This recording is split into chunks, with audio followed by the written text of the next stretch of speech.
Assalamualaikum warahmatullahi wabarakatuh. Selamat malam semuanya teman-teman. Selamat datang kembali di channel kesayangan kita Lelaki Sejati.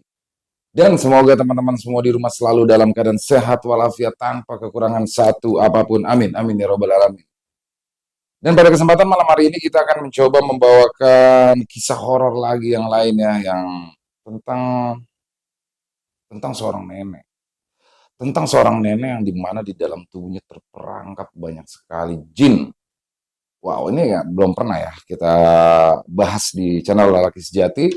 Dan buat teman-teman, sekali lagi kami ucapkan terima kasih yang sudah selalu setia menonton, mendengarkan cerita kami di channel Lelaki Sejati. Baik yang komen maupun yang tidak komen, kami ucapkan sekali lagi terima kasih. Karena kalianlah kami terus berkarya. Dan seperti biasa kami mengingatkan sebelum kita masuk ke dalam ceritanya buat teman-teman yang mungkin belum subscribe, silakan lagi klik tombol subscribe-nya agar teman-teman semua bisa mendapatkan lagi notifikasi dari konten yang akan kami upload selanjutnya.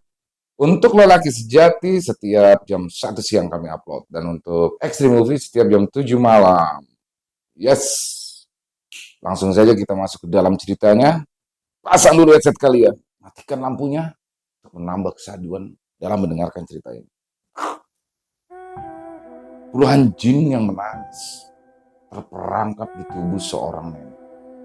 Kurang 7.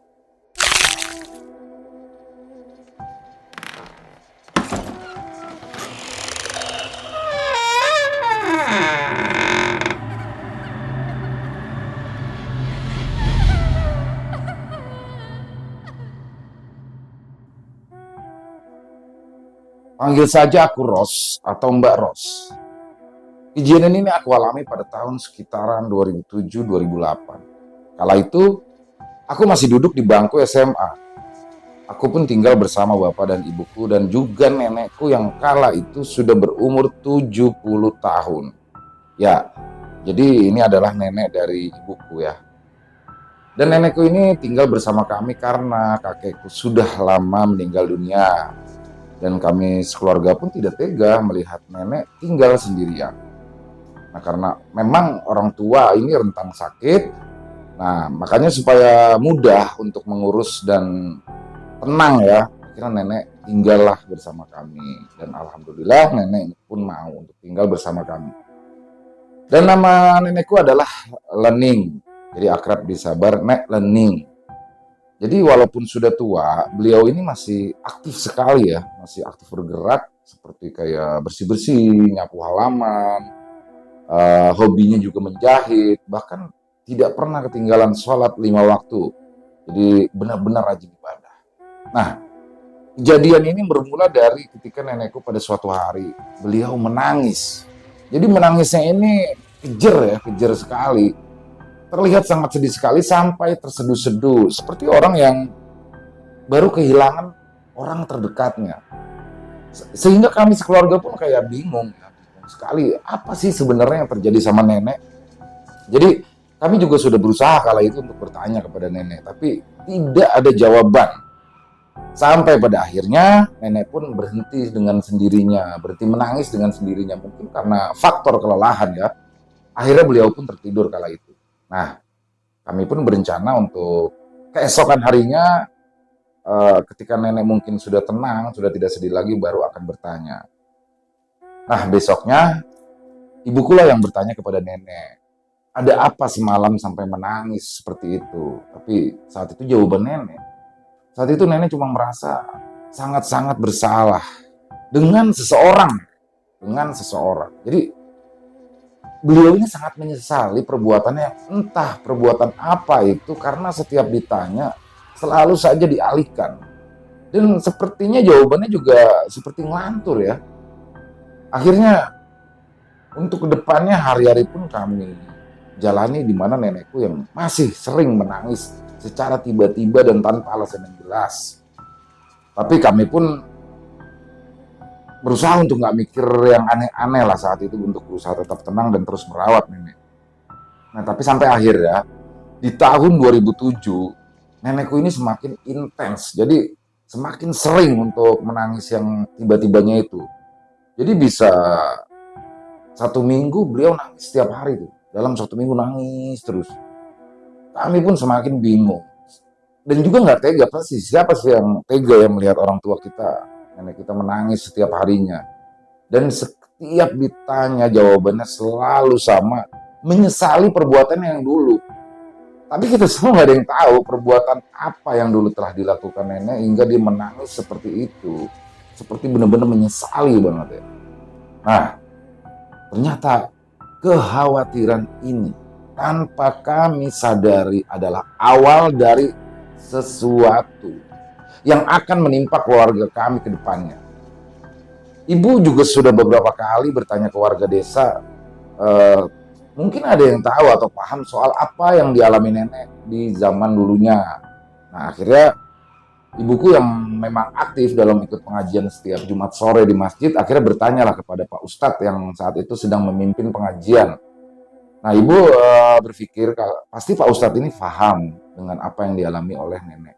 Dan di pengajian itu, Pak Ustadz akhirnya meminta untuk bisa bertemu langsung dengan nenekku.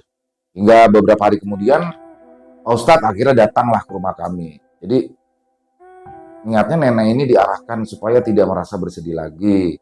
Agar lebih mendekatkan dirinya kepada Tuhan, memohon ampunan dari kesalahan masa lalunya, dan lain-lain. Tapi, sebelum dinasehati Pak Ustadz, pertanyaan Pak Ustadz kali itu tidak ada yang terjawab logis oleh nenek. Jawabannya semakin ngelantur. Seperti contoh, nenekku menyesal karena pernah potong rambut terlalu pendek. Jadi beliau malunya tuh sampai sekarang. Jadi itu salah satu contoh jawaban ngelantur ya. Jadi seperti kami tuh nggak paham di ujungnya. Akhirnya Pak Ustadz ini menyarankan agar nenek kami ini yang masih sering menangis dibawa ke guru dari Pak Ustadz ini. Tapi memang rumahnya saat itu jauh ya, agak jauh dari desa kami, sudah berbeda kabupaten ya. Nah, karena lokasinya yang terlalu jauh itu, kami pun tidak langsung membawa nenek ke sana, walaupun nenek kala itu masih intens menangisnya ya. Jadi ke sana pun kami juga harus rombongan ya, pasti ibu, bapak, aku sendiri dan Pak Ustadz, dan belum lagi nenek. Jadi paling tidak 5 orang ya, dan harus memakai mobil atau angkutan umum. Nah, sedangkan keluarga kami kala itu belumlah mempunyai kendaraan mobil ya, belum punya. Dan semakin hari keadaan nenek pun semakin parah. Kami juga nggak jarang jadi buat merinding sampai kesel. Ya pastilah ya, manusiawi, sangat manusiawi untuk manusia merasakan kesel karena setiap hari. Dan beberapa kali pun kami melihat nenek melaksanakan sholat tidak menghadap kiblat. Jadi misalkan hari ini dia sholatnya menghadap ke selatan, besoknya dia menghadap ke utara, besok ke barat, jadi random gitu, ngacak. Bapak juga sudah mencoba untuk mengingatkan bahwa arah kiblatnya salah nek, tapi tetap saja untuk keesokan harinya diulang kembali. Dan sikapnya pun perlahan mulai berubah. Jadi saat itu nenek tuh mulai temperamennya tinggi ya, suka marah-marah nggak jelas gitu dan tanpa alasan. Akhirnya ibuku juga sebagai manusia biasa pun akhirnya merasa sakit hati juga sama perkataan-perkataan nenek. Bahkan ibuku pun sampai menangis kala itu. Jadi di mata kami kala itu nenek kita ini seperti bukan nenek yang sama lagi. Jadi sudah mulai sering terjadi keributan di rumah itu. Terutama dengan ibu ya, karena dan beberapa kali ribut itu terjadi karena hal-hal yang sepele. Jadi benar-benar berubah sikap nenek. Tadinya nenekku ini adalah orang yang sangat lembut, penyayang. Nah, salah satu perkataannya yang paling menyakiti hati ibu kala itu adalah nenek pernah bilang bahwa beliau menyesal setengah mati sudah melahirkan ibuku. Dan bukan cuma ibu, bapak pun juga pernah dibuat tersinggung dengan perkataan nenek. Jadi katanya nenek juga sudah menyesal atas pernikahan yang terjadi antara ibu dan bapakku. Jadi nenek benar-benar tidak pernah berkata seperti itu sebelumnya, dan setelah itu, setelah sekian lama nenek pun akhirnya mulai sakit-sakitan. Dan sakitnya pun kita tidak ada yang paham sakit apa. Terkadang dia sakit perut, nanti terkadang dia sakit kaki, sampai nenek pun akhirnya tidak bisa bangun dan besoknya ya bisa lain lagi sakitnya. Jadi random ya, mungkin karena faktor ketuaan. Nah, jadi kondisi nenek yang akhirnya makin memburuk, selain fisik juga sikapnya yang jauh berubah menjadi aneh. Nenek ini juga cuma bisa berbaring di kasur dan sudah tidak bisa bangun lagi ya. Akhirnya kami pun membawa nenek ke guru dari Pak Ustadz yang sudah direncanakan itu. Jadi saat itu kami berangkat, aku, ibu, nenek, bapak, Pak Ustadz, dan ada warga juga yang ikut.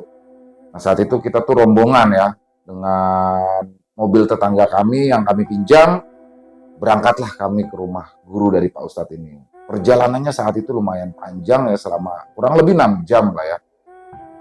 Nah sesampainya di sana, kami pun langsung menceritakan semua keluhan yang dialami oleh nenek. Nah, saat itu diperiksa lah, mulai diperiksa sang nenek dengan Pak Dullah. Jadi tidak lama pun Pak Dullah langsung memasang raut wajah yang seperti ketakutan. Nah, setelah diperiksa ini, Pak Dullah pun mengajak bapakku untuk mengobrol agak menjauh dari kami ke belakang rumahnya saat itu.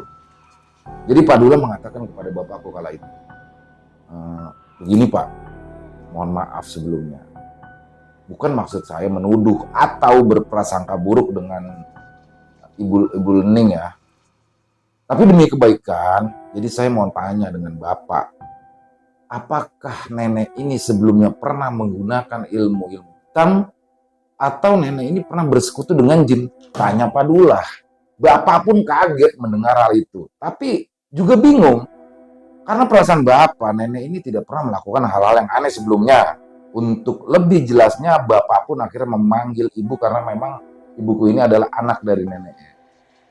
Nah, menurut ibu pun, nenek ini tidak pernah berurusan dengan ilmu hitam. Jadi saat itu Bapak dan ibu dibuat bingung. Namun, menurut Pak Dullah, nenekku ini ternyata sedang dihinggapi jin yang sangat kuat di dalam tubuhnya. Dan Pak Dullah menyebut jin ini sebagai burong tujuh, yang terkenal juga di masyarakat daerah kami. Dan mengeluarkan jin ini pun tidak mudah, sangat-sangat sulit, dan hanya orang-orang tertentu yang bisa, sedangkan Pak Dullah sendiri jauh dari kata sanggup. Nah, maka itu Pak Dullah bertanya, apakah nenekku memeliharanya? Kalau betul iya, Pak Dullah mau tahu di mana beliau mendapatkan ilmu itu. Nah, jadi kalau sudah ketahuan nih di mana didapatnya, jadi barulah bisa dicarikan solusi bagaimana untuk melepas.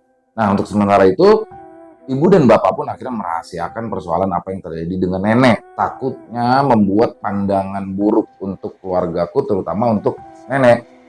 Nah, karena kita semua belum tahu ya pastinya apa sih peliharaan jinnya nenek ini atau enggak, kita juga nggak tahu. Dan takut kalau kesebar ke orang-orang tentang peliharaan jin nenek ini, ya bisa membawa kesan yang tidak baik ya. Akhirnya kita semua pun rombongan akhirnya pulang dalam keadaan nenek yang belum juga sembuh. Dan selama di rumah Pak Dullah pun, gelagat Pak Dullah itu seperti segan ya memandang nenek ya. Padahal saat itu nenek itu biasa aja di sana. Hanya terdiam dan duduk di kursi roda saja. Ya, jadi saat itu kami membawa nenek menggunakan kursi roda karena di situ pun nenek sedang tidak kambuh ya, jadi biasa saja. Dan akhirnya setibanya kami di rumah, ibu dan bapakku pun langsung menanyakan langsung ke nenek ya terkait perihal jin yang dipelihara. Tapi saat itu nenek ngaku tidak mengerti soal jin atau peliharaan apapun itu, apalagi sampai belajar ilmu hitam. Dan ibu dan bapakku saat itu sebenarnya setengah percaya, setengah tidak ya. Jadi kami semua cuma bisa berdoa, karena semakin hari kondisi nenek pun semakin memburuk dengan parah. Kami masih kebingungan karena belum ada solusi apapun yang kita dapat. Kami mikir juga sebenarnya di sisi lain, selain hal karena burung tujuh, bisa jadi nenek seperti ini karena faktor usia. Karena semakin orang itu tua, perasaannya pun akan lebih sensitif dan akan kembali lagi seperti anak kecil. Nah, tapi di sini ada beberapa masukan dari beberapa kerabat maupun warga ya untuk memaklumi sikap fisik dan nenek karena memanglah faktor usia. Jadi saat itu kami benar-benar seperti ada di dua sisi nih ya. Dan akhirnya pun setelah penderitaan panjang, nenek pun akhirnya meninggal dunia. Dan di hadapan ibu, subuh-subuh, Sebelumnya sempat nenek merintih kesakitan kala itu. Ibu pun berusaha untuk membangunkan beliau. Setelah merintih, barulah akhirnya beliau menghembuskan nafas terakhirnya. Dan singkat cerita, pagi itu pun juga kami akhirnya mengurusi pemakaman nenek dengan dibantu oleh warga desa yang juga sudah berkumpul di rumah. Dan siangnya nenekku pun juga sudah selesai dikafani dan siap untuk dimakamkan. Tapi di situ nenekku tiba-tiba mengeluarkan suara tangisan. Semua pun panik dan kaget. Tiba-tiba nenek mengeluh. Katanya tangan dan kakinya sakit, tidak bisa digerakkan. Ya, karena memang sudah dikafani, sudah berbentuk pocong ya. Nah, posisi keluargaku kala itu di antara senang dan sedih. Karena nenek ya hidup lagi gitu. Tapi kami juga heran, kok bisa? Nah, karena kami pun yakin, denyut nadinya dan nafasnya pun sudah tidak ada. Bahkan kulit nenek saat itu sudah rontok ya ketika dimandikan. Kami pun akhirnya mencoba untuk membuka seluruh kain kafan. Nah, disinilah nenek mulai berhenti menangis, lalu dia bangun dan duduk. Oh, wajahnya kala itu berubah. Ekspresinya datar, kemudian memperhatikan semua orang yang ada di dalam ruangan dengan tatapan yang aneh. Beliau memelototi satu persatu orang dengan tatapan mirip ayam atau burung ya. Gerakan matanya patah-patah, melotot tanpa berkedip sedikit pun. Saat itu kami semua benar-benar ketakutan. Semua orang yang ada di ruangan itu ketakutan, tak berani untuk beradu pandang. Nah, setelah selesai memelototi kita semua, nenek kembali menangis. Akhirnya Pak Ustadz pun yang mencoba melerai semuanya untuk mendoakan nenek. Jadi semua yang ada di ruangan itu mengikuti semua doa yang Pak Ustadz bacakan ya.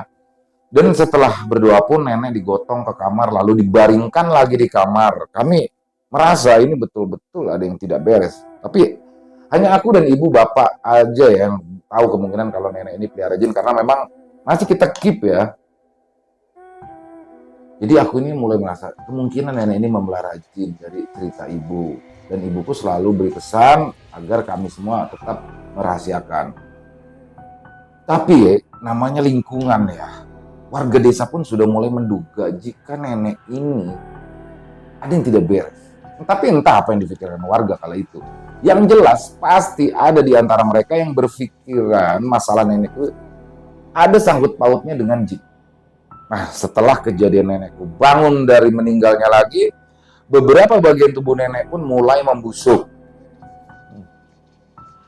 Bahkan sampai mengeluarkan bau yang sangat busuk. Dan untuk meminimalisir bau, kami pun menabur kapur barus di sekitaran nenek. Pagi, siang, malam, nenek masih saja terus menangis. Dan nenek pun seperti sudah tidak bisa lagi berbicara lagi selama 1 bulan. Hingga sampailah kami di suatu malam jam 9. Nenek tiba-tiba memanggil ibuku. Dan malahan kami semua yang datang karena nenek akhirnya bisa bicara kala itu. Ternyata malam itu nenek minta sholat. Dan bapak bilang lebih baik sholat saja dalam posisi berbaring dan tidak perlu berwudu. Tapi nenek memaksa kala itu untuk berwudu di kamar mandi. Dan akhirnya kami pun mengalah. Akhirnya nenek pun diantar untuk mengambil air wudu dengan cara dibopong. Tapi aneh. Di situ tiba-tiba nenek bangun sendiri tanpa bantuan dan dia jalan sendiri ke arah kamar mandi. Walaupun memang jalannya sempoyongan. Kala itu kita benar-benar bingung. Kenapa tiba-tiba bisa jalan? Nah, akhirnya ibu saat itu yang mengantarkan nenek mengambil wudhu. Tetap dituntun tapi ya. Nah, mulai di situ. Nenek mulai sholat seperti orang biasa dengan cara berdiri. Tapi tetap dijaga oleh bapak dan ibu ya. Kita tetap berjaga-jaga karena takut jatuh. Jatuh tiba-tiba gitu. Tapi setelah kita amati, nenek itu hanya berdiri saja ya. Tidak ruku dan tidak sujud. Hampir setengah jam. Dan tidak lama, nenek tiba-tiba meloncat-loncat di atas sejadah yang akhirnya setelah itu nenek pun jatuh. Jadi itu langsung kita bawa tuh nenek ke kasur untuk dibaringkan lagi. Posisi nenek saat itu tidak sadarkan diri, tapi matanya tuh melotot. Jadi melotot terus ke atas menatapi langit-langit kamar. Dan makin parahnya lagi setelah kejadian barusan, nenek sudah tidak mengedipkan matanya sama sekali. Berulang-ulang kali Pak Ustadz diminta untuk datang untuk mendoakan, tapi tidak ada hasil apapun. Kemudian akhirnya masalah ini pun merembet ke seluruh warga di desa tempatku tinggal. Tepat seminggu setelah kejadian yang tadi aku ceritakan. Jadi suatu sore ya, saat itu ibu sedang memasak di dapur, tiba-tiba mendengar suara nenek menangis. Nah, yang membuat aneh, suaranya itu seperti berasal dari halaman belakang. Padahal nenek masih belum bisa bangun, bahkan bicara untuk saat itu ya. Akhirnya ibu pun mengecek ke belakang, tapi nggak ada siapa-siapa. Suaranya tiba-tiba hilang, barulah ibu lalu ke kamar untuk mengecek nenek. Di sana ternyata nenek masih terbaring lemas. Aku pun yang bingung langsung bertanya ke ibu, sebenarnya ada apa sih bu? Tapi tidak langsung dijawab. Barulah setelah bapak pulang kerja malamnya, ibu pun mulai menceritakan kejadian tadi sore dan makin memperkuat dugaan kita jika memang ada yang tidak beres dengan nenek. Lagi-lagi kita, terutama ibu yang minta ke bapak untuk mencarikan orang yang bisa untuk menangani nenek. Jadi kami itu sudah kasihan sekali lah ya.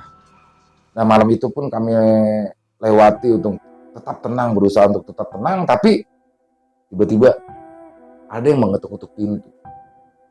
Terkesan buru-buru dan ketakutan. Ternyata kala itu beberapa pemuda desa. Jadi saat itu beberapa pemuda desa ini bilang melihat nenek ada di lapangan kosong di desa kami. Nah, karena bingung nenek mau apa, akhirnya disamperin lah. Nah, ketika didekati dan ditanya, nenek pun langsung ke arah pohon dan tiba-tiba manjat. Bisa manjat pohon dengan cepat, hilang, terus menghilang.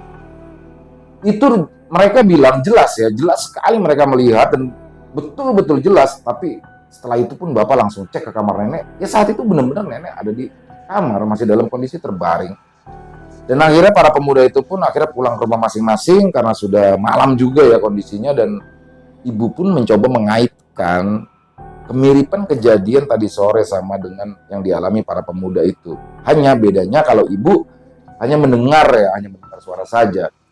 Dan keesokan harinya bapak pun izin ya, tidak masuk kerja untuk mencari orang yang mungkin bisa memberikan solusi atas keadaan nenek kami. Dan saat itu dibantu Pak Ustadz, berhari-hari tidak dapat juga. Nah, tapi keluhan warga yang melapor ke kami soal nenek yang berkeliaran tuh semakin banyak. Jadi semakin banyak ya warga yang melihat nenek. Jadi seolah-olah warga desa ini seperti diteror dengan kelakuan nenekku ya. Jadi contoh teror yang dialami oleh warga yaitu saat itu ada warga yang melihat nenek sedang duduk di teras. Bahkan sering juga yang mendengar nenek menangis. Padahal semenjak sebulan lalu nenek sudah tidak pernah menangis lagi. Benar-benar hanya terbaring sambil memandangi langit-langit. Melotot. Seandainya dia bersuara pun suaranya seperti seperti menggeram gitu ya. Bingung ya, entah bagaimana kabar ini pun akhirnya tersebar dan akhirnya warga pun menilai jika nenekku ini benar-benar memelihara jin. Bahkan keluarga kami pun juga dibilang memelihara jin. Ya, tapi memang nggak semua warga. Ada juga beberapa warga yang merasakan simpati karena musibah yang menimpa kami. Nah, warga desa juga banyak yang menyarankan untuk mendatangkan orang pintar, tapi hasilnya tetap nihil. Ya, ujung-ujungnya kami menelpon Pak Dullah ya. Pak Dullah ini yang tadi di awal kami bilang dia adalah guru Pak Ustadz. Nah, kenapa cuma ke Pak Dullah? Karena dari sekian banyak orang pintar, hanya Pak Dullah lah yang berani dan yang paling detail memberikan info.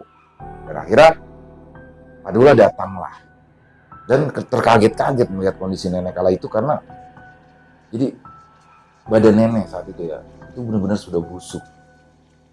Kulitnya sudah mengelupas dan mengeluarkan bau yang sangat-sangat busuk. Seolah nenek ini seperti mayat hidup saja, hanya menggeram dan bernafas. Disitulah Pak Dullah pun menerawang sebisa mungkin. Nah, simpelnya menurut beliau ya, ada banyak jin yang terperangkap di tubuh nenekku. Dan sekarang ini tuh bukan nenek lagi. Jadi jiwa nenek ini sebenarnya sudah tidak ada ya di dalam raga itu. Jadi jiwa nenek tuh kayak dipaksa atau terpaksa keluar karena memang sudah terlalu pengap di sana. Karena terlalu banyak jin yang terperangkap di dalam tubuh. Nah, ini semua akibat dari Burong Tujuh. Ya, Burong Tujuh ini membuka pagar badan manusia hingga akhirnya menyedot semua jin. yang ada di sekitar untuk masuk. Dan akhirnya jin-jin ini terperangkap dan tidak bisa keluar. Seperti terkunci, jin-jin itu juga merasa terperangkap hingga akhirnya menangis semua di dalam tubuh nenek. Dan kami juga benar-benar penasaran soal burung tujo yang menyerang nenek. Jadi ternyata burung tujo itu bentuknya bukanlah menyerupai burung, jadi ini burung ya. Nah, burung tujo itu berasal dari bahasa kuno, yaitu artinya jin tujuh. Lalu soal keaslian bentuknya juga tidak bisa dipastikan seperti apa ya. Jadi orang-orang yang bisa menguasai burung tujo sudah pasti bisa menguasai semuanya atas kehendak burung tujo tersebut. Dan sudah pasti orang-orang tersebut bukanlah orang yang baik. Ya, mereka adalah orang yang musyrik. Lupa akan peran Tuhan, tapi semoga saja nenekku punya tujuan yang baik memelihara burung tujo ini. Dan solusinya, menurut Padula kala itu, ya hanya untuk memindahkan satu burung tujo ini ke sanak saudara sedarah nenek. Nah, tapi cara itu sebetulnya hanya menjeda masalah ya, bukan menghilangkan. Nantinya orang yang menerima burung tujo ini akan mengalami apa yang dialami oleh nenekku. Jadi Padula juga bilang sebetulnya nenekku ini sedang apa ya, seperti sedang berjuang untuk meninggal, tapi sulit karena adanya burung tujo ini. Dan beliau pun terus terang juga sudah tidak sanggup lagi untuk langsung mengeluarkan dan ngebuang burung tujo. Karena itu bisa berisiko besar. Dan berisikonya untuk beliau juga ya, dan bisa merembet. Ini bahayanya adalah bisa merembet juga ke anak cucunya Padula. Dan selain itu, Padula sendiri pun tidak menguasai burung tujo. Jadi, untuk sementara, selama kami mencari orang pintar yang memang sanggup, burung tujo pun bisa dipindahkan ke sanak saudara yang memang sedarah. Kami saat itu benar-benar ketakutan. Dan hanya bisa menangis saja. Kami takut jika kami akan mengalami hal yang sama seperti nenek. Karena kita bingung ya masalah ini, seperti tidak ada solusi yang tepat. Kita akhirnya berpasrah kala itu. Dan singkat cerita, masalah keluarga kami ini ternyata sudah menjadi isu utama lah ya. Isu utama dan membuat desa kami geger. Entah bagaimana, tak lama kemudian datanglah seorang suami istri. Jadi namanya ini Pak Ibnu ya. Jadi awalnya kita semua bingung. Pak Ibnu ini, aku sama ibu juga nggak kenal. Mungkin kamu bapak gitu. Tapi ternyata bukan. Pak Ibnu datang tiba-tiba memperkenalkan diri. Nah, Pak Ibnu ini juga minta langsung bertemu nenek. Kami pun akhirnya mengajak beliau untuk ke kamar ya. Di situ pun Pak Ibnu langsung menangis. Ya, aku dan ibu pun bingung. Sebetulnya Pak Ibnu ini ada hubungannya nggak sih sama nenek? Lalu Pak Ibnu mulai menjelaskan di sini. Tapi sebelumnya beliau menekankan jika nenek seperti ini bukan salah nenek sendiri. Dan Pak Ibnu pun meminta maaf yang sebesar-besarnya dengan apa yang terjadi dengan nenekku. Dan intinya, kenapa sih nenekku bisa seperti ini? Nah, karena nenekku dulu pernah terjerat masalah yang mohon maaf tidak bisa diceritakan di sini. Jadi masalah ini oleh almarhum bapaknya dari Pak Ibnu. Jadi bapaknya Pak Ibnu ini namanya Pak Jamil ya. Jadi karena privasinya masalah ini, jadi mohon maaf kami tidak bisa menceritakan di sini. Jadi intinya masalah itu adalah masalah yang besar. Dan saat Pak Jamil muda dan nenekku juga masih muda kala itu, kejadiannya tuh sangat lama sekali. Dan Pak Ibnu ini benar-benar menyesali perbuatan ayahnya, yang hingga akibat perbuatannya itu mengakibatkan nenek menjadi seperti ini. Jadi ini semua diawali dari Pak Jamil yang merasa kecewa dengan nenek. Akhirnya dikirimilah burung tujo 3 tahun setelah nenekku menikah di tahun 67. Tujuan dari santet burung tujo ini juga bukan untuk orang cepat mati ya, tapi justru sebaliknya. Jin ini tidak langsung bereaksi. Tapi ketika korbannya mendekati ajal, barulah jin ini mulai menjalankan tugasnya.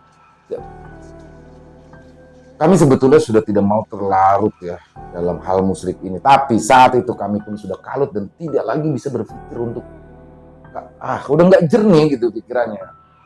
Pak Ibnu pun tahu semua ini karena diceritakan ibunya, yang sebetulnya waktu itu ibunya Pak Ibnu pun sudah tidak setuju dengan Pak Jamil untuk mengirimi santet ini ke nenekku. Dan Pak Ibnu ini terus meminta maaf. Selain kondisi nenek, keluarga kami juga bagaimana ya? jadi banyak cobaan, ditambah pun desas-desus warga yang bilang inilah itulah. Jadi karena itulah Pak Ibnu selaku perwakilan dari almarhum Pak Jamil ayahnya memohon maaf yang sebesar-besarnya dan mengenai bagaimana caranya terlepas dari burung tujuh ini. Sebetulnya Pak Ibnu pun tidak menyarankan dipindahkan ke anak cucu ya, dan siapapun lah ya untuk itu. Jadi seperti tumbal. Jadi walaupun Pak Ibnu pun belum tahu juga solusinya, tapi beliau berjanji akan terus mengawal keluarga kami sampai nenek sembuh sebisanya beliau. Nah, di sini kami seperti hanya mendapatkan jawaban tapi tetap tanpa solusi. Sementara keadaan nenek semakin buruk yang benar-benar seperti mayat hidup. Belum lagi warga desa yang seperti diteror dengan sosok yang menyerupai nenekku yang terus saja berkeliaran. Bahkan warga desa pun sekarang sudah mulai enggan ya untuk hanya sekedar melewati rumah kami. Dan akhirnya 1 tahun kemudian Pak Ibnu akhirnya menemukan orang yang katanya bisa mengendalikan burung tujo. Sebetulnya bukan orang yang mempelajari ilmu hitam lah ya, tapi sekedar kayak keturunan dari kakeknya, dan dia bilang bisa menguasai burung tujo. Disinilah orang pintar itu pengklarifikasiannya kalau sebetulnya burung tujo ini tidak sesulit yang dibayangkan orang-orang. Sebetulnya ilmu ini pun juga bisa untuk hal-hal baik seperti yang diterapkan kakek dari orang pintar ini. Burung tujo itu dipergunakan untuk mengobati penyakit-penyakit gaib lainnya. Nah, tapi burung tujo yang dipergunakan Pak Jamil justru hanya untuk melayani dendam lah ya kepada nenekku. Solusinya ternyata cuma satu. Permintaan maaf yang tulus. Nah, seharusnya di sini atas kasus ini yang seharusnya meminta maaf adalah Pak Jamilnya sendiri. Tapi berhubung Pak Jamil sudah meninggal, maka di sini keluarga Pak Jamil yang masih hiduplah yang harus meminta maaf. Nah, permintaan maaf ini benar-benar harus diniatkan dengan tulus. Dan nenekku pun harus mendatangi kuburan dari Pak Jamil untuk meminta maaf juga. Dan yang paling penting, setelah meminta maaf, kami pun diminta untuk melupakan semua ini, jangan sampai diungkit-ungkit lagi. Dan jika Allah mengizinkan, insya Allah masalah ini pun akan hilang dan nenek pun bisa beristirahat dengan tenang. Dan mendengarkan hal ini, keluargaku pun seperti mendapatkan secercah harapan baru. Kami semua pun langsung mengiyakan untuk pergi ke rumah Pak Jamil. Dan saat itu nenek dengan menggunakan kursi roda dan kami pun ditumpangi mobil dari Pak Ibnu, akhirnya berangkatlah ke rumah keluarga Pak Jamil. Di sana pun kami disambut baik karena Pak Ibnu juga sebetulnya sudah mengumumkan ke seluruh keluarga besar untuk berkumpul dan memaafkan dari kesalahan yang dia lakukan nenek. Dan akhirnya kami juga sekeluarga meminta maaf atas kesalahan dari nenek, dan keluarganya Pak Jamil juga di sana meminta maaf atas apa yang almarhum Pak Jamil lakukan ke nenek. Jadi intinya di sana itu di antara dua keluarga besar ini saling meminta maaf. Nah, setelah kunjungan kami ke sana pun di rumah kami diadakan doa bersama saat itu. Nah, keluarga Pak Jamil pun ikut hadir ya dan membantu persiapan kami mengaji, dan kami pun akhirnya menjadi lebih dekat lah ya dengan keluarga Pak Jamil seperti keluarga sendiri. Itu pun karena perasaan keluarga kita berdua yang merasa saling bersalah ya. Dan beberapa hari setelah pengajian itu, nenekku akhirnya betul-betul meninggal. Banyak sekali dukun atau orang pintar yang datang waktu nenek meninggal untuk meminta burung tujuh yang sudah total saat itu keluar dari tubuh nenekku. Dan ternyata burung tujuh ini menurut orang-orang yang mengerti itu sangat langka dan sangat dicari karena harganya sangat mahal. Dan selama proses pembuangannya pun kami saat itu dibantu dengan bapak yang tadi kami ceritakan yang keturunan pemilik burung tujuh itu. Dan kami sekeluarga pun tidak mengizinkan orang lain untuk memiliki burung tujuh tersebut karena takut nantinya akan disalahgunakan. Ya, jadi itulah teman-teman, ini luar biasa. Mungkin dari semua cerita yang pernah kami bawakan di konten Lelaki Sejati ini yang paling serem. Ini salah satu yang paling serem. Jadi terutama tadi tuh yang pas di saat nenek sholat, tapi setengah jam dia tuh berdiri aja tuh. kita merhatiin semua dia sholat, dia berdiri, tiba-tiba dia loncat-loncat tuh. Oh, serem banget. Jadi banyak sekali hikmah yang bisa kita ambil dari cerita ini. Salah satunya mungkin hikmah yang paling besar adalah bahwa dendam itu akan sangat berbahaya. Jadi usahakanlah diri kita untuk jauh dari kata dendam ya. Jadi mendendam dan didendam itu nggak enak, dan dendam itu tidak akan pernah menghasilkan sesuatu yang baik. Jadi kita harus belajar untuk mengikhlaskan sesuatu ya. Apapun itu kita harus mencoba mengikhlaskan dan tetap berhusnuzon dengan kepada siapapun. Itu akan menjauhkan kita dari rasa dendam. Dan itulah teman-teman ceritanya saya. Mohon maaf apabila dalam penyampaiannya mungkin ada kata-kata yang salah, mohon dibukakan pintu maaf. Dan buat teman-teman mungkin yang punya komentar lain, pendapat lain tentang kisah yang kami bawakan tadi, bisa tulis di kolom komentar, atau hanya untuk yang sekedar saling bersapa, menyapa, silakan. Insya Allah kami akan balas komennya satu persatu. Dan sekali lagi di akhir kata, buat yang belum subscribe, silakan bisa diklik tombol subscribe-nya agar bisa mendapatkan notifikasi dari konten yang akan kami upload selanjutnya. Dan yang suka bisa diklik tombol like. Ya itu aja ya. Sampai jumpa lagi di konten-konten kami selanjutnya yang pasti tidak kalah horornya, dan masih bersama saya Ilo di Lelaki Sejati. Salam sehat, sukses selalu untuk kita semua. Amin, amin ya rabbal alamin.